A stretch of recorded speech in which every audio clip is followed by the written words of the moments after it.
de Saint-Benoît, vous ne connaissez peut-être pas, c'est ce petit livre rouge. Donc c'est un texte composé au VIe siècle, donc il ne faut pas lui demander ce qu'il ne peut pas faire, c'est-à-dire de réglementer nos pratiques actuelles dans le détail. C'est un texte dont le but est d'organiser la vie d'une communauté monastique. Il y a, en ce sens-là, aucune vision d'universel, mais c'est quand même d'organiser un groupe humain où il y a des gens extrêmement divers, c'était le cas à l'époque de Saint-Benoît, c'est le cas aujourd'hui, des gens d'âge divers. À l'époque de Saint-Benoît, ça n'est plus le cas aujourd'hui, il y a même des enfants ou vieillards.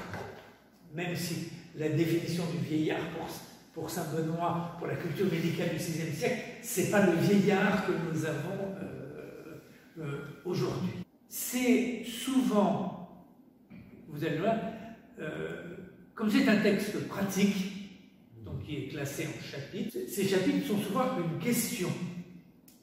Comment faire ceci, comment faire cela, comment organiser ceci, comment organiser cela.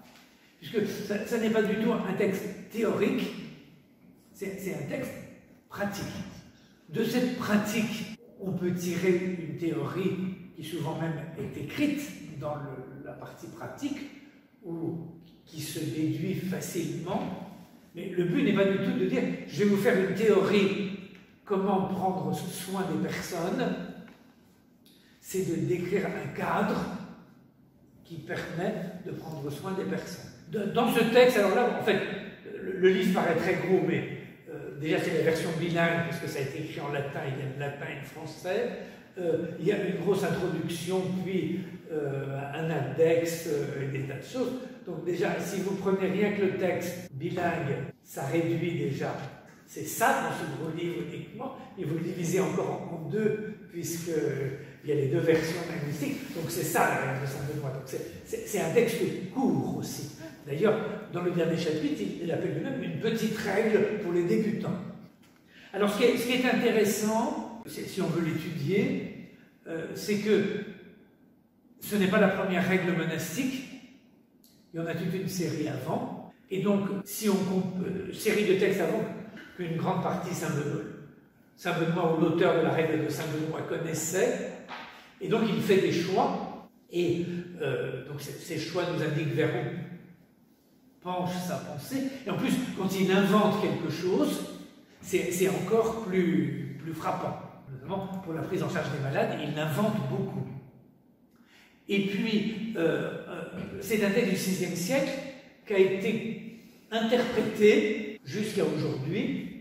Et bien évidemment, pour lire ce texte aujourd'hui, est importante toute l'interprétation qui s'en est faite depuis le VIe siècle jusqu'au XXIe. Donc ça, si vous avez des questions, vous m'arrêtez et Il y a 73 chapitres.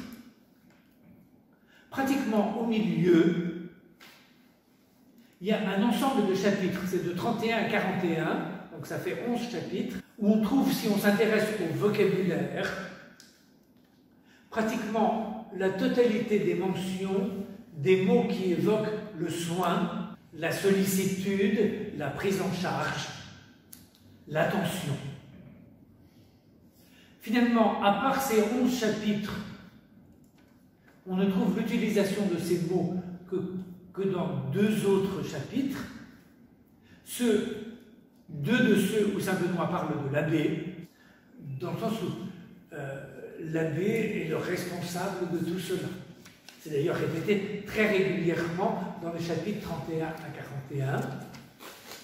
Et je vous disais que c'était pratique. Les chapitres 31 à 41 parlent en fait de la gestion du quotidien et des réalités matérielles. La nourriture, la boisson, le sommeil, les malades, les enfants et les vieillards, etc. Donc en fait, un livre sur la théorie du care, pour parler moderne, parce que le mot sur le soin c'est Cura, care ça vient de Cura, mais il y a je veux dire, un ensemble de dispositions pratiques pour essayer que les membres de la communauté prennent soin les uns des autres. L'autre mot dont je n'ai pas parlé, qui sert, donc il y a soin, sollicitude, etc., c'est l'idée du service. Ce soin, cette attention, cette sollicitude, cette prise en charge sont présentées comme un service. Mais je n'en ai pas parlé parce que le mot service se trouve dans toute la règle. Il n'est pas concentré dans ces passages-là. Je veux dire, toute la vie du moine pour saint Benoît est un service. Il n'empêche que ce mot revient fréquemment pour parler du soin. Je vous donne un exemple. Il y a un lieu pour les malades, avec un frère qui en est responsable. Ce frère n'est pas un infirmier, mais un serviteur des malades. Alors, pour parler de l'organisation de cette attention et de ce soin mutuel, saint Benoît a un modèle qu'il n'invente pas, qu'il reçoit de la tradition monastique antérieure. Et je vous lirai 2 chapitres de la règle de saint Benoît, donc je ne me transformerai pas en moine à la fin de la matinée. Mais pour parler de ce modèle, je veux vous lire un chapitre de la règle, qui est le chapitre 34, qui répond à une question. Est-ce que tous les frères doivent recevoir également le nécessaire? Point d'interrogation, c'est vraiment une question, et tous les mots sont importants. Est-ce que tous les frères doivent recevoir également le nécessaire? Instinctivement, surtout dans la République française, nous aurions tendance à répondre oui, mais saint Benoît va répondre non. Et il ne répond pas non, mais sa réponse veut dire non, non pas sur tous les frères recevoir le nécessaire, mais sur la question de l'également. Et donc je vous lis ce chapitre de la règle. C'est pas cette traduction-là, c'est une autre traduction qui est une traduction en français courant pour éviter le vocabulaire technique. C'est très court. On fera, est-ce que tous les frères doivent recevoir également le nécessaire? Voilà ce qu'il faut faire. On n'est pas dans la théorie, on est dans la pratique. On fera. On fera comme c'est écrit dans les Actes des Apôtres. On donnait à chacun selon ses besoins. C'est une référence au chapitre 4 des Actes des Apôtres. Nous ne voulons pas dire qu'il faut faire des différences entre les moines. Surtout pas. Mais on fera attention à ceux qui sont faibles. Quand un moine a besoin de moins de choses, il remerciera Dieu et il ne sera pas triste. Quand un autre a besoin de plus de choses, il se jugera petit parce qu'il est faible et il ne se croira pas grand parce qu'on est bienveillant envers lui. Ainsi, tous les membres seront en paix.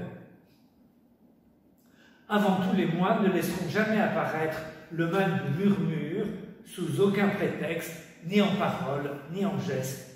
Si on voit quelqu'un murmurer, on le punira très sévèrement. Il n'y a qu'un mot technique, c'est murmurer, mais le français courant ne sait pas trouver un mot autre que murmurer. Donc, saint Benoît a un modèle. Il dit, on va faire suivant ce modèle.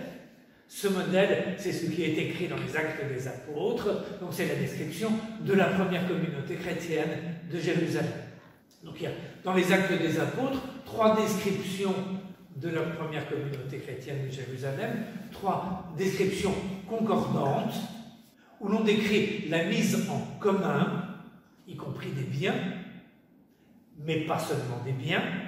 Et donc cette mise en commun implique ensuite une répartition, parce que la première communauté chrétienne de Jérusalem n'est pas une communauté monastique. Et dans cette répartition, dans les 3 sommaires, eh bien, on ne dit pas à chacun la même chose, mais ce que dit saint Benoît, on donnait à chacun selon ses besoins. Donc, à la question, est-ce que tous les moines doivent recevoir également le nécessaire?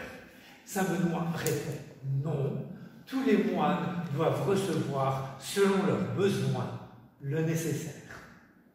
Puisqu'il y a déjà deux catégories qui sont distinguées là, ceux qui ont besoin de moins de choses et ceux qui ont besoin de plus de choses. Ce qui est extrêmement intéressant, c'est que Saint Benoît ne dit pas à ceux qui ont besoin de moins de choses, bah, on va vous en donner un petit peu plus, et à ceux qui ont besoin de plus de choses, faites un petit effort, comme ça sera beaucoup plus simple, on donnera à tout le monde la même chose. Il dit non, il y en a qui ont besoin de moins, et il y en a qui ont besoin de plus, et donc, cela, il faut le respecter, et donc on doit donner à chacun selon ses besoins. Et on voit tout de suite que c'est compliqué. C'est compliqué parce que, dit Saint Benoît, tout de suite, attention, c'est pas qu'on fait de différence, je vais dire, en donnant à chacun selon ses besoins, c'est ainsi qu'on respecte la justice.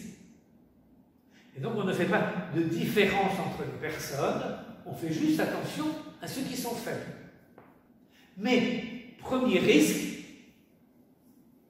ceux qui sont forts, ceux qui ont besoin de moins, ils risquent de dire, bah quand même c'est pas juste, moi j'ai moins. Et donc quand ils disent c'est pas juste, moi j'ai moins, c'est exactement ce que Saint Benoît appelle murmurer.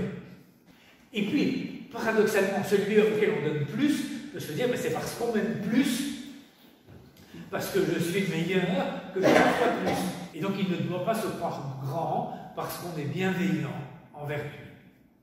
Donc, de son expérience, Saint Benoît a conscience que c'est compliqué, que la solution la plus simple serait de dire, eh bien, on donne à chacun la même chose.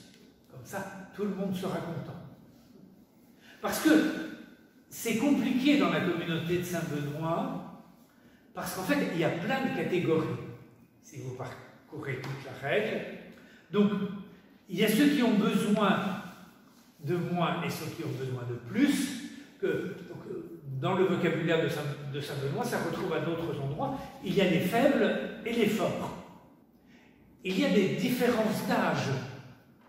Il y a les enfants, ceux qui sont dans la force de l'âge, et ceux que Saint-Benoît appelle les vieillards.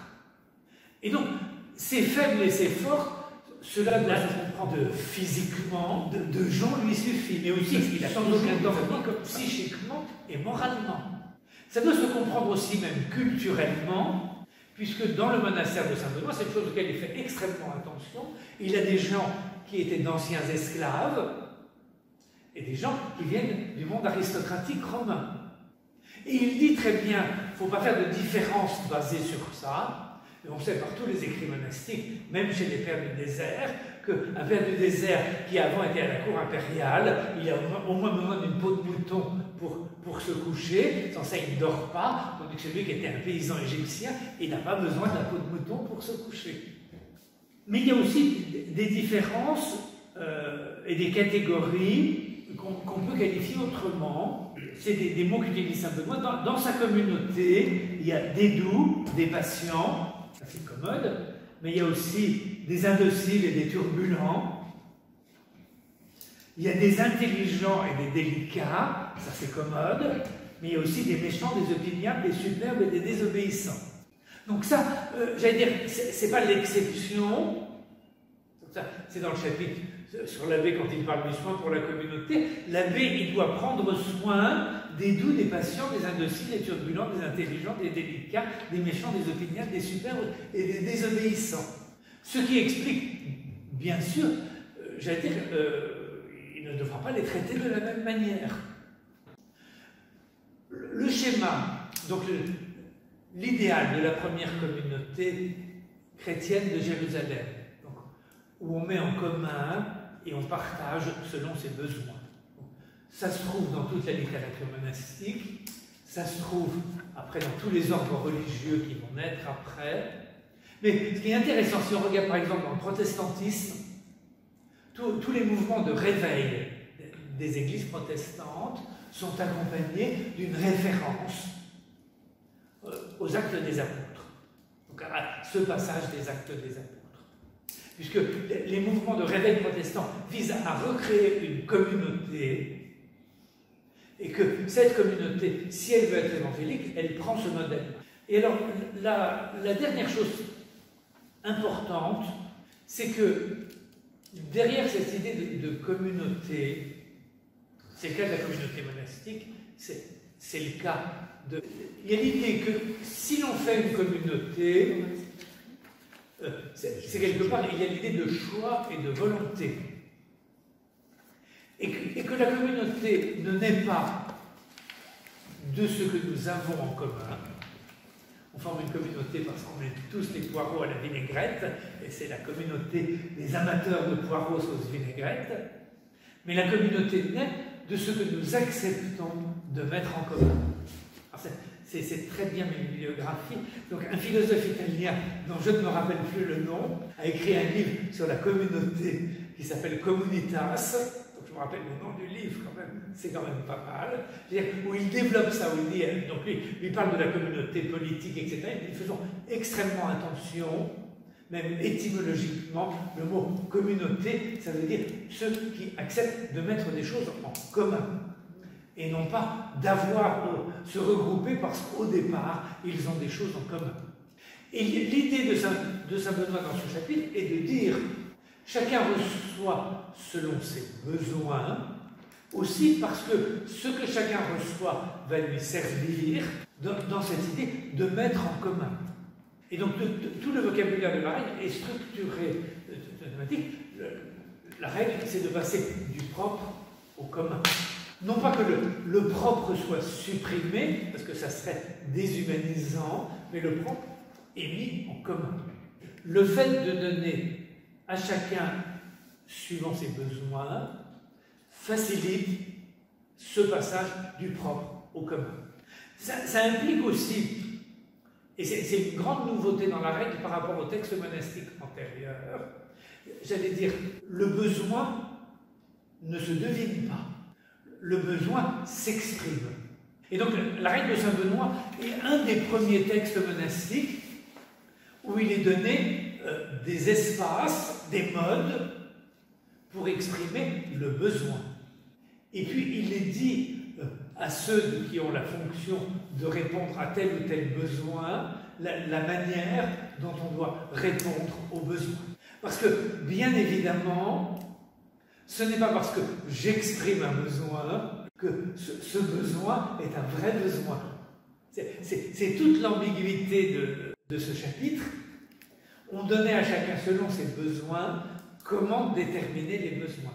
Ces besoins, ça ne peut se déterminer que dans un rapport entre la possibilité de dire et de demander. Saint Benoît prévoit des moments, des heures, etc., des manières, et puis de quelqu'un qui doit discerner si ce besoin est un vrai besoin.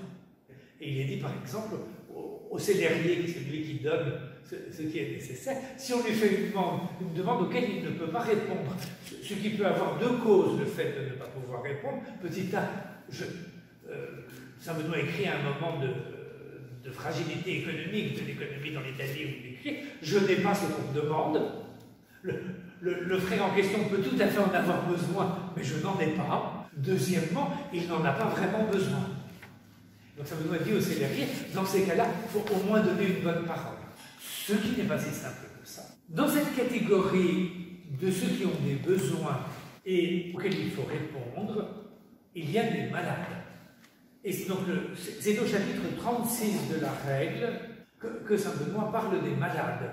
Juste après, que pour lui, ce ne sont pas des malades, mais pour nous, on est dans une situation très différente, il parle des vieillards et des enfants. Mais l'idée du vieillard qu'a Saint Benoît, c'est le vieillard en bonne santé. À l'époque de Saint Benoît, c'est une des grandes difficultés. Quand on tombe malade, ça ne dure pas très longtemps. Soit on guérit, soit on meurt.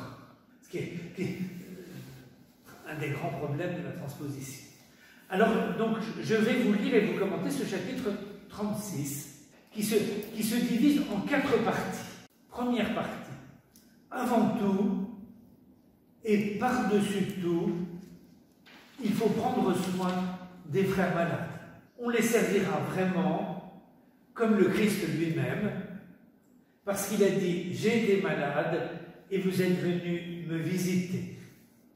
Et aussi, ce que vous avez fait à l'un de ces plus petits, c'est à moi que vous l'avez fait. Donc, la première partie, c'est de dire, avant tout, il faut s'occuper des malades, et si, pour donner le nécessaire, le modèle, c'est les actes des apôtres, le modèle pour le soin des malades, le chapitre 25 de l'évangile de Matthieu, le tableau du jugement dernier, vous savez que le Christ dit venez à ma droite parce que j'avais faim, vous m'avez donné à manger, j'avais soif, vous m'avez donné à boire, j'étais étranger ou malade et vous m'avez visité, etc.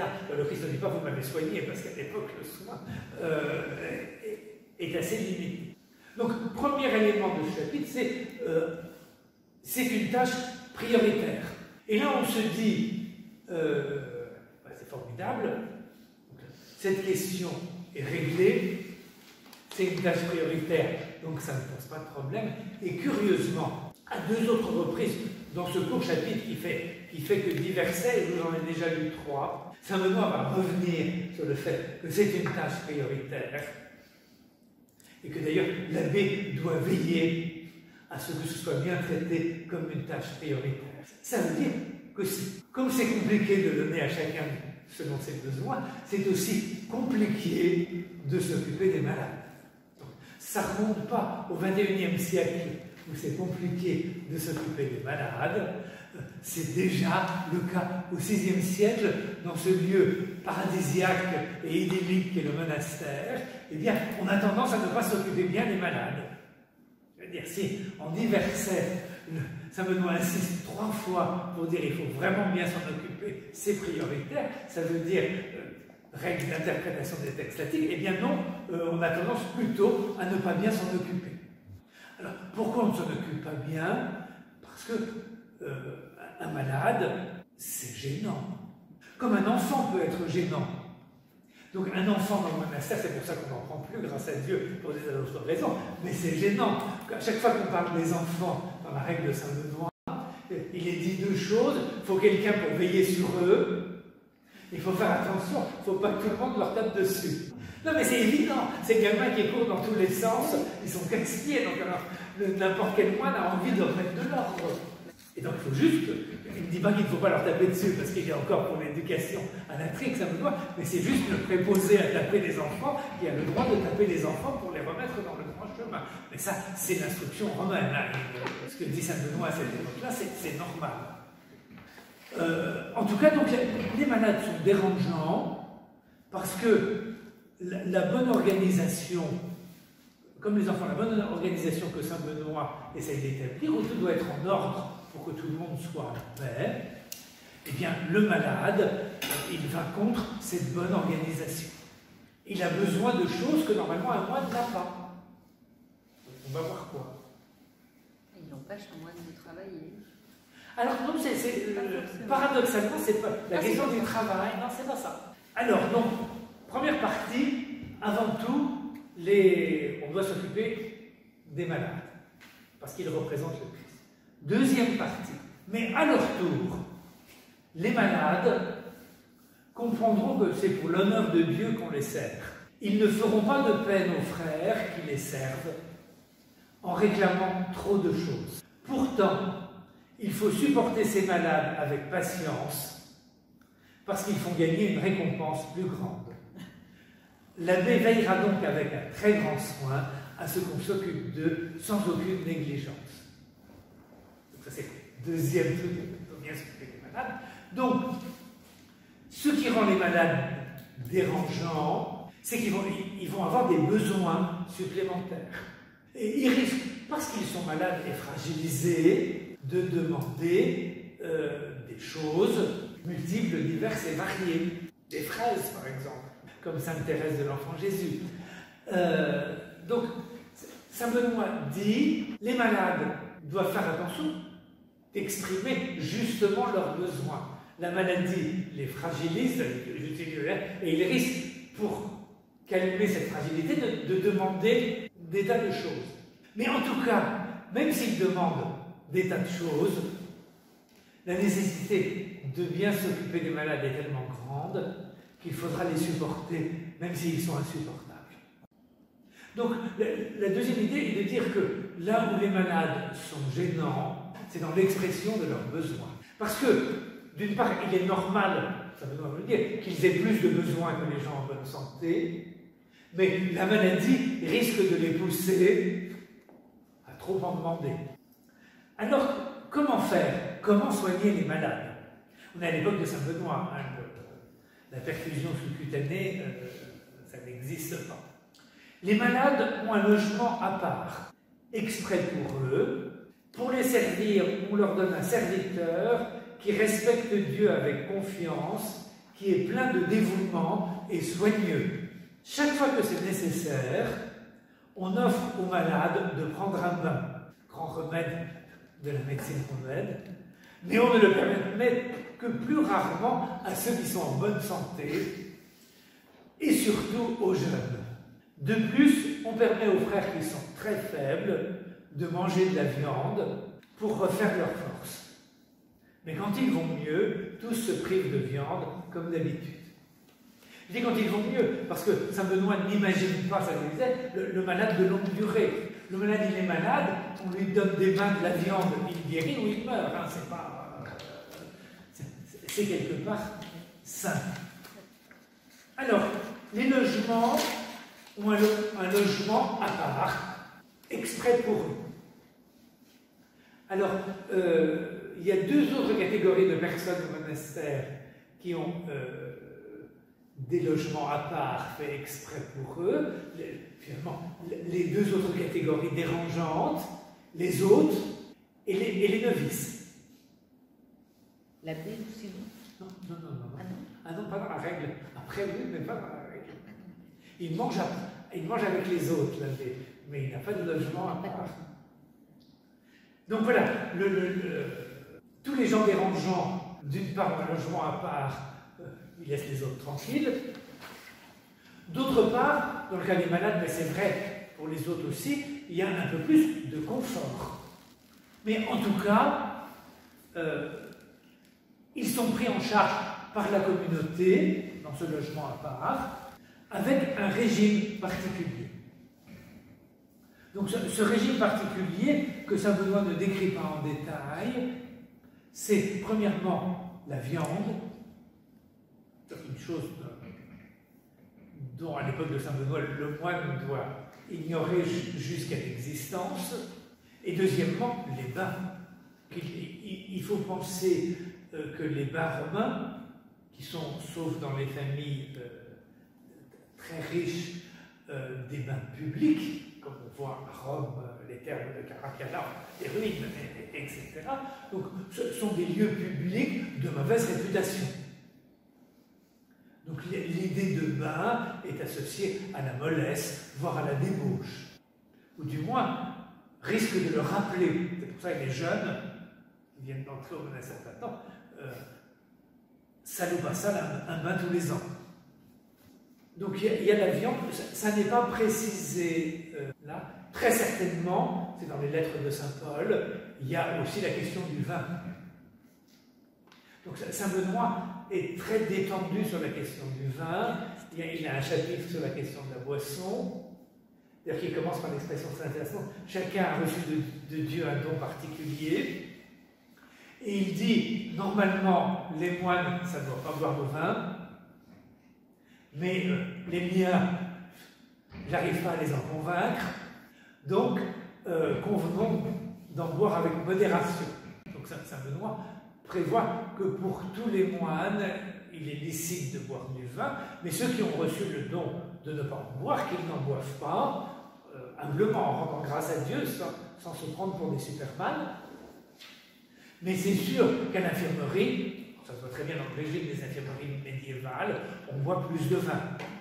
Je ne suis pas sûr que médicalement ça soit excellent, mais dans la conception de l'époque, les vins surtout dans lesquels on a fait macérer des herbes, des choses ça, c'est des remèdes qu'on a, c'est plutôt considéré un bon fortifiant.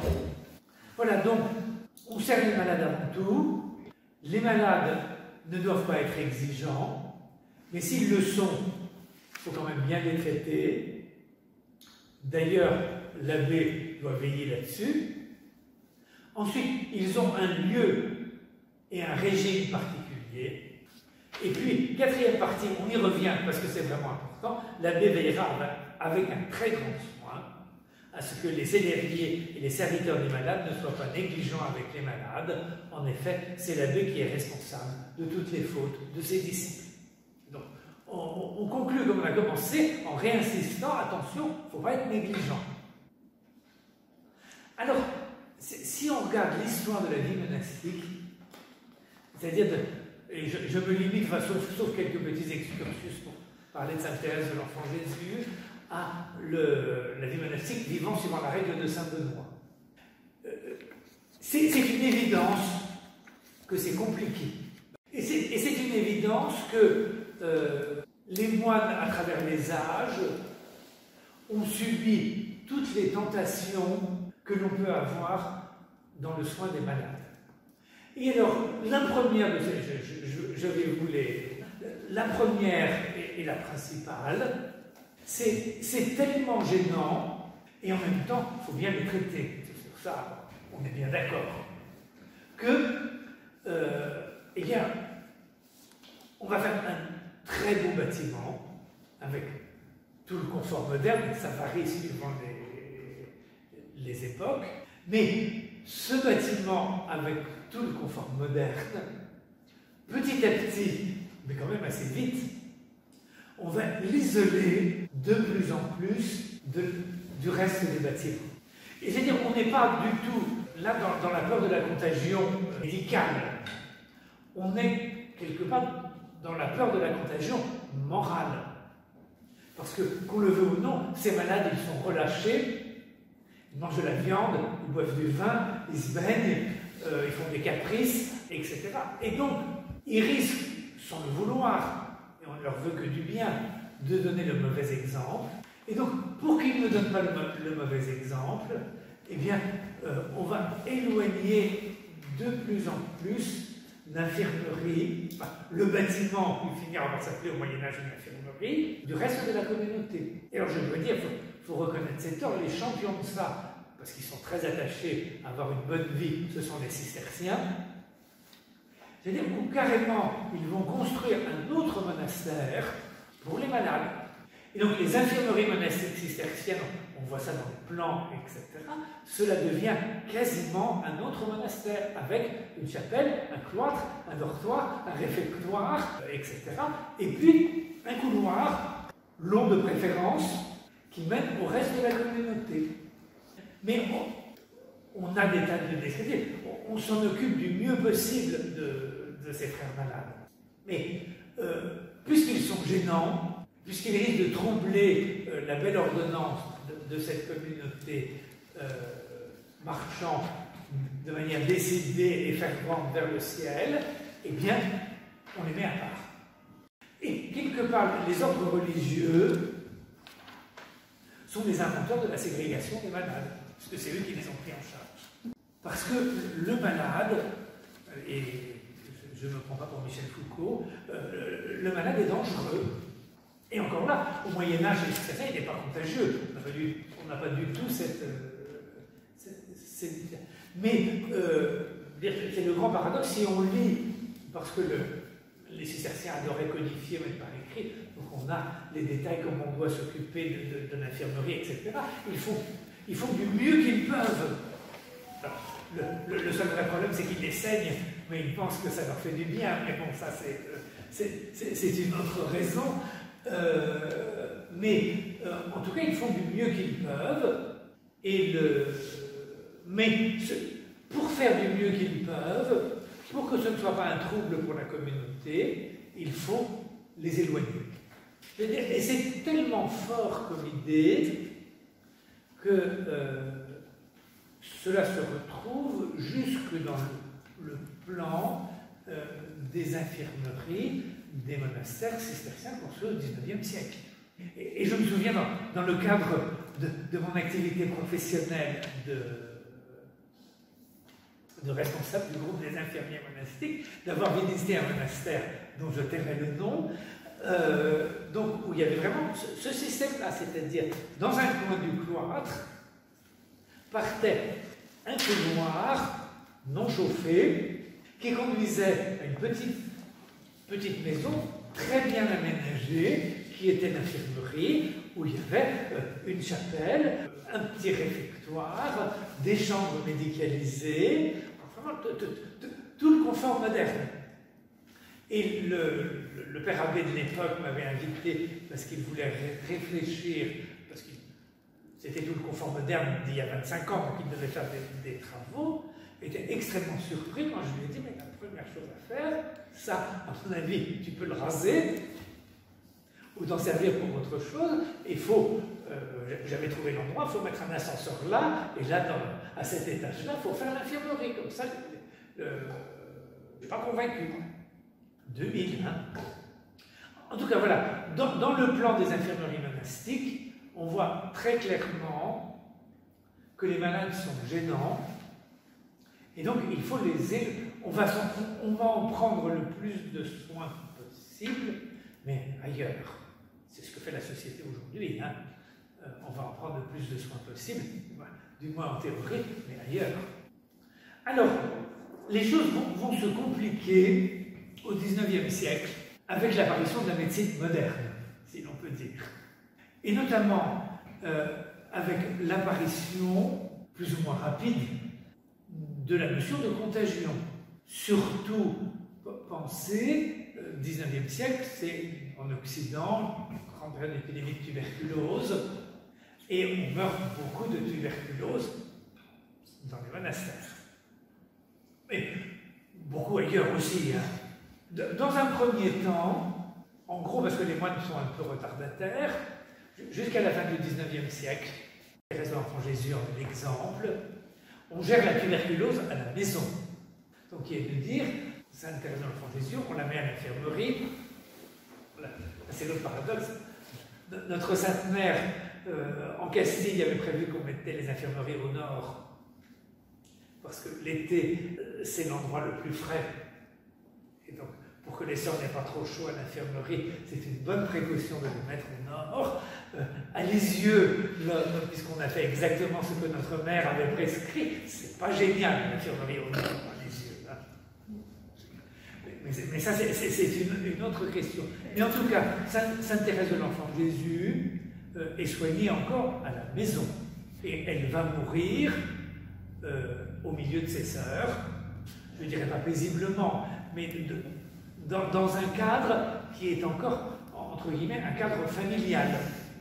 C'est-à-dire toute la communauté, grande partie de la communauté, est là quand elle meurt, et l'on ne sent pas, c'est un des rares moments où les sœurs du Carmel sont plutôt sympathiques, enfin elles s'en occupent.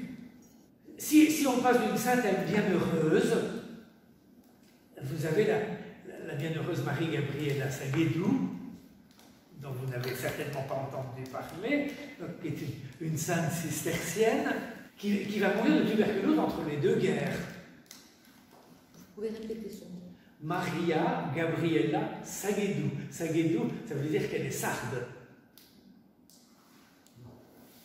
Et elle est bienheureuse. Elle a été béatifiée par le pape Jean-Paul II parce qu'elle a offert sa vie pour l'unité des chrétiens. Ça vaut la peine de lire, un personnage sympathique comme tout, elle donnait des coups de pied dans les portes du couvent, elle les cassait parce qu'elle avait un caractère de sarde. Bien, donc c'est un schéma assez semblable. Donc elle entre jeune chez les Trappistines de Vittoriano, en Italie, elle s'attrape la tuberculose. Mais on n'est plus au XIXe siècle, on est à l'époque moderne. Et donc, d'une part, se pose la question, on va essayer de lui assurer des soins. D'autre part, elle est contagieuse. Eh bien, il n'y a qu'une solution, c'est de l'envoyer ailleurs. Et donc, la bienheureuse Marie-Gabriella Saguedou, eh bien, on va l'envoyer se faire soigner ailleurs. Mais se faire soigner ailleurs, ça s'éternise, le pneumothorax, etc. Ça ne s'arrange pas.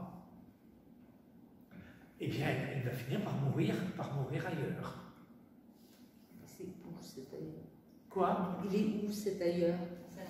Eh bien, un hôpital, une maison religieuse, mais qui s'occupe des malades, genre préventorium, etc. Donc, un ailleurs médicalisé, parce qu'on veut bien s'occuper des malades, mais un ailleurs médicalisé qui n'est pas le monastère.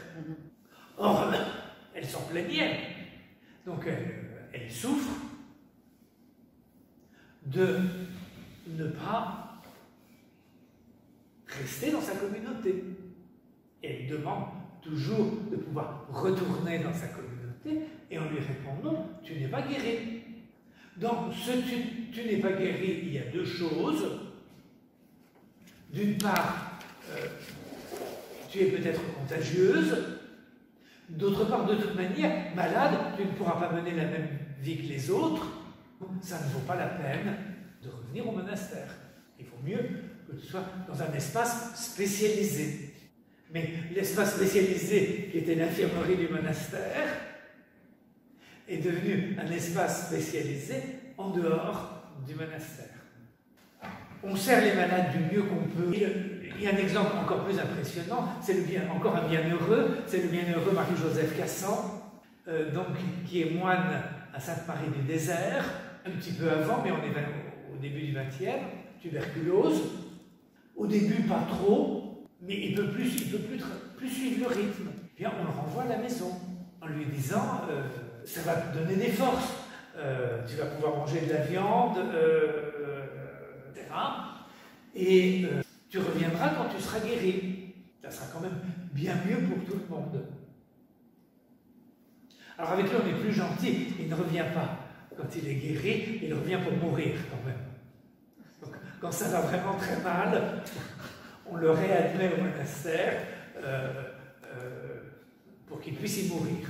Je résume, mais en gros, c'est ça. Donc, paradoxalement, l'apparition de la médecine moderne et de ses capacités de traitement font que, et en gros, jusque dans les années 50, la gestion de la santé nécessitant des soins que le monastère ne s'estimait pas en mesure de donner, alors il fallait les donner ailleurs. Et donc, on envoyait les malades ailleurs. Dernier épisode, du moins pour la France, c'est quand même ce que je connais le mieux. On est dans les, je ne sais plus l'année exacte, mais ça doit être 63 ou 64, donc l'universalité de la sécurité sociale. Donc les moines et les moniales qui n'avaient pas la sécurité sociale accèdent par l'intermédiaire d'une caisse de sécurité sociale d'un régime particulier à cet univers à la fois paradisiaque et dangereux de l'assurance maladie. Ce qui va poser des tas de questions.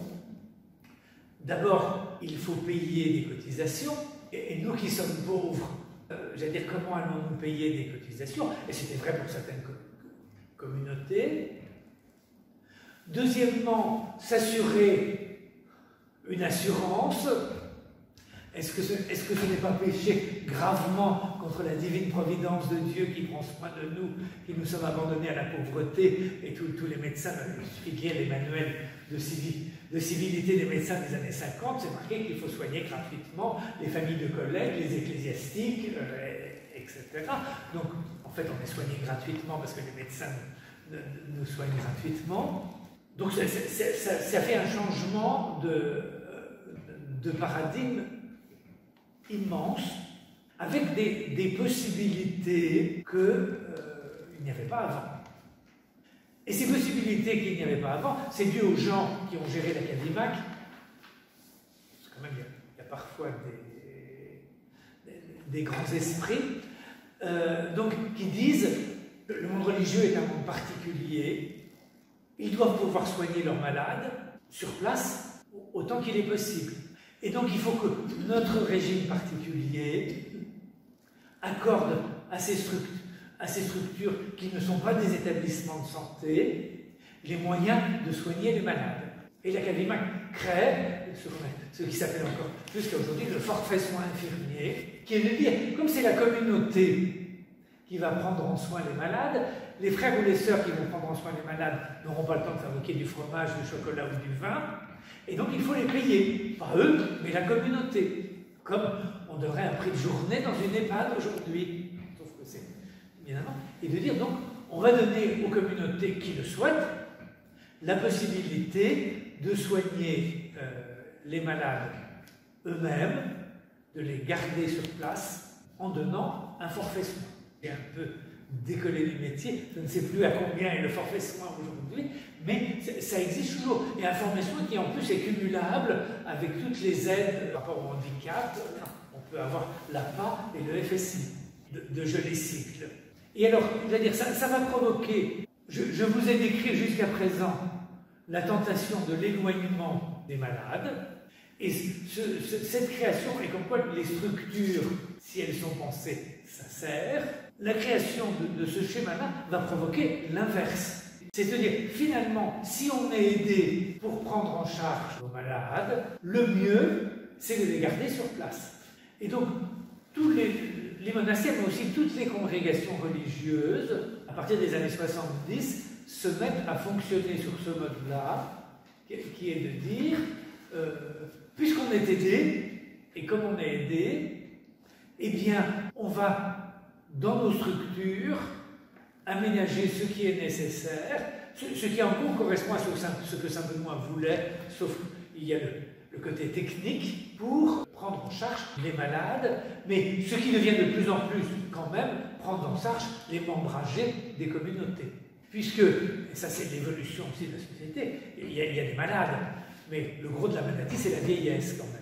Ces aides allant assez loin, on en a bénéficié ici. Si vous voulez transformer une aide de votre monastère pour faire des chambres médicalisées, vous demandez à la CAVIMAC, vous devez respecter des normes dans le plan, et la CAVIMAC vous en paye les 3/4.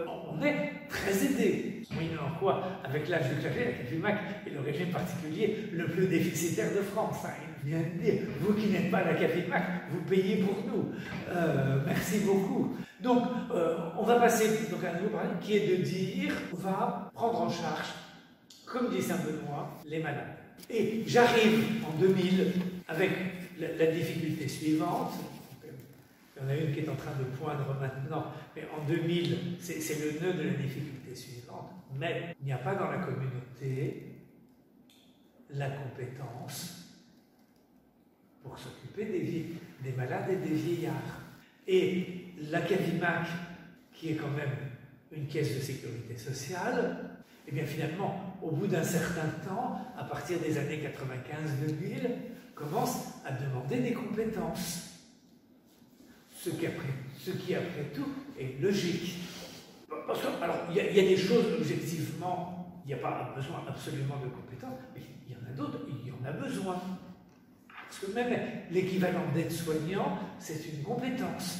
Ça ne tombe pas du ciel. Et donc, en 2000, je veux dire, c'est un vrai moment de blocage, parce que, qui est de dire, on n'a pas la compétence, mais, et je veux me faire agresser, parce que c'est un groupe masculin par la majorité du groupe, on ne veut quand même pas introduire le loup dans la bergerie, c'est-à-dire des femmes. Puisque les gens qui ont la compétence, massivement, parce que la compétence dont il y a vraiment besoin, ce sont des aides-soignants, avant l'infirmier, sont des femmes. Les aides-soignants hommes, il y en a, mais ça ne court pas les rues. Enfin, moi je me rappelle très bien, ce problème s'est posé pour nous quand on a fait l'infirmerie, on avait plusieurs retardataires en 95, et grâce à Dieu, en 95, j'ai trouvé un aide-soignant homme. On a salarié avec le forfait soins infirmiers. Et c'est passé comme une lettre à la poste parce que c'était un aide-soignant homme. Jusqu'à ce que, dans certains cas, Ça a été mon grand amusement, où il y avait encore les Sœurs de l'Assomption Cannes, et on a 2-3 frères qu'on a mis en convalescence après une opération pendant 15 jours, 3 semaines chez les Sœurs de l'Assomption, qui avaient une infirmerie assez bien organisée. Et c'était une sœur infirmière. Et les frères anciens sont revenus, ils avaient des trémolos dans la voix quand ils parlaient de Sœur Gloriosa, l'infirmière des... parce que quand même, Sœur Gloriosa, c'était autre chose que l'aide-soignant. Bon, en tout cas, 95-2000, il y a le vrai problème, c'est qu'on n'a pas la compétence, donc certains monastères, et pourquoi pas, ça peut être très utile, se sont dit, on a la possibilité, pourquoi ne pas donner à un membre de la communauté la compétence? Donc et là, on a été très aidés par les Augustines de Valdestroy qui ont organisé formation d'aide-soignants en tranche pour les infirmiers monastiques, mais beaucoup de communautés n'avaient pas les forces, parce qu'il faut quand même, pour acquérir la compétence. Donc on est passé, et c'est ça qui est intéressant, brutalement de 99, c'est inimaginable qu'il y ait le loup dans la bergerie, donc une femme dans l'infirmerie monastique, à 2010, il y a des femmes dans toutes les infirmeries monastiques. Si on veut garder du monde, ce sont les femmes qu'on trouve. Mais ici, vous avez un frère infirmier. Mais si nous avons un frère infirmier, mais il n'empêche que même si nous avons un frère infirmier, il était déjà là en 95, s'il veut continuer à faire le moine, si on a 3 ou 4 grabataires, c'est pas possible. Mais il me semblait qu'il y avait des sœurs visitantines qui étaient infirmières, il y a des... Oui. Donc, vous pouvez recruter aussi des sœurs, non? Alors, pourquoi je recruterai des sœurs? Moi, C'est des femmes. Je recrute qui veut venir travailler. Mais en 2022, nous sommes quelque part arrivés à la fin de ce système. Alors, pour 2 raisons, mais une raison structurelle, c'est qu'on est en manque. Je ne dirais pas de femmes, mais on est en manque de son personnel. Et que un métier qui n'est pas attirant, et que je vois, c'est très net pour les sœurs de Castagnier, c'est-à-dire elles ont un mal terrible à avoir suffisamment de monde qui viennent s'occuper des sœurs âgées. C'est-à-dire elles sont dans un équilibre précaire qui marche relativement bien, mais dès qu'il y en a une qui est malade, absente, etc., ça devient très lourd à gérer. Et l'association qui leur donne des... je ne sais pas le nom parce que les noms changent un peu partout, dit mais quand Madame Machin est en congé, moi j'ai personne à vous envoyer. C'est pas que je ne veux pas, j'ai personne. Mais ce n'est pas seulement le cas de Castagnier, cela devient de plus en plus répandu. Et aujourd'hui, si nous avions ce besoin, je ne sais pas comment nous ferions. Parce qu'il y a 20 ans, j'avais le médecin qui venait sur l'île. Il prenait dans son emploi du temps, ça le détendait aussi, mais il avait le temps et la possibilité de le faire. Il prenait une matinée tous les mois et demi, où il venait sur l'île, et finalement à la fin, il voyait tous ceux qui avaient envie de le voir ce jour-là. Aujourd'hui, il n'y a pas plus de généralistes qui acceptent de venir, pas de spécialistes, il n'y a plus de généralistes qui acceptent de venir sur l'île, parce qu'ils ont un tel emploi du temps qu'ils n'ont pas le temps. Mais il y a 20 ans, j'avais un kiné qui acceptait de venir sur l'île. Plus de kinés qui acceptent de venir sur l'île. Non pas qu'ils sont méchants, mais ils n'ont pas le temps. Si j'ai un frère qui a vraiment besoin de faire de la rééducation, je ne peux pas le garder ici.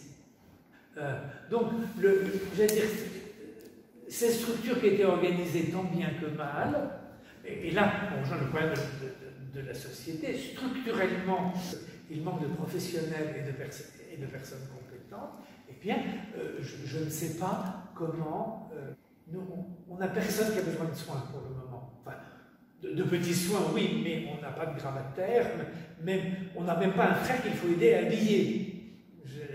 J'allais dire que tout le monde s'habille tout seul, vous surveillez un peu, mais même prend sa douche tout seul, etc. Mais si je me retrouve avec 2 gravataires, je ne sais pas comment je vais faire. Alors on peut faire miroiter, venez travailler sur les îles, c'est compliqué. Donc, mais ce que j'ai en face est la ségrégation. Une EHPAD, c'est une infirmerie monastique du 19e siècle, et en plus ne fonctionne pas bien. Moi, j'ai été très impressionné, mais après, je vais arrêter là. La crise du Covid, c'est ça. C'est-à-dire très étrange. J'ai des parents qui, jusqu'à l'âge de 89 ans, ont vécu à la maison. Et un jour, ils se sont dit, on ne veut plus rester à la maison. Et le facteur déclenchant était de se dire, si l'on veut rester à la maison, il faut avoir quelqu'un la nuit qui couche dans la maison. Or, ça n'était pas qu'ils n'avaient pas la place ni l'argent, parce qu'ils avaient la place et l'argent. Ils se sont dit, nous, ça ne nous intéresse pas de vivre comme ça. En plus, donc il est à Paris où ni mon frère ni moi n'habitaient. Ils ont dit, je préfère aller dans une EHPAD à côté d'un de vous deux. Ils ont fini dans une EHPAD chez mon frère, mais je bénis le ciel qu'ils soient morts juste avant le Covid. Ils sont morts encore, j'allais dire, dans des conditions normales. Mon père à l'hôpital, mais entouré, et ma mère à la retraite entourée, et à peu près correctement prise en charge. Sans ça, ils auraient été condamnés à l'enfermement. Donc, qui cumule de dire les malades sont gênants pour la société, comme ils sont gênants pour la communauté monastique, peut-être même encore plus, parce qu'ils rappellent à la société des choses que la société n'a pas envie d'entendre, et puis quand la contagion s'en mêle, c'est impressionnant l'irrationnel de la contagion.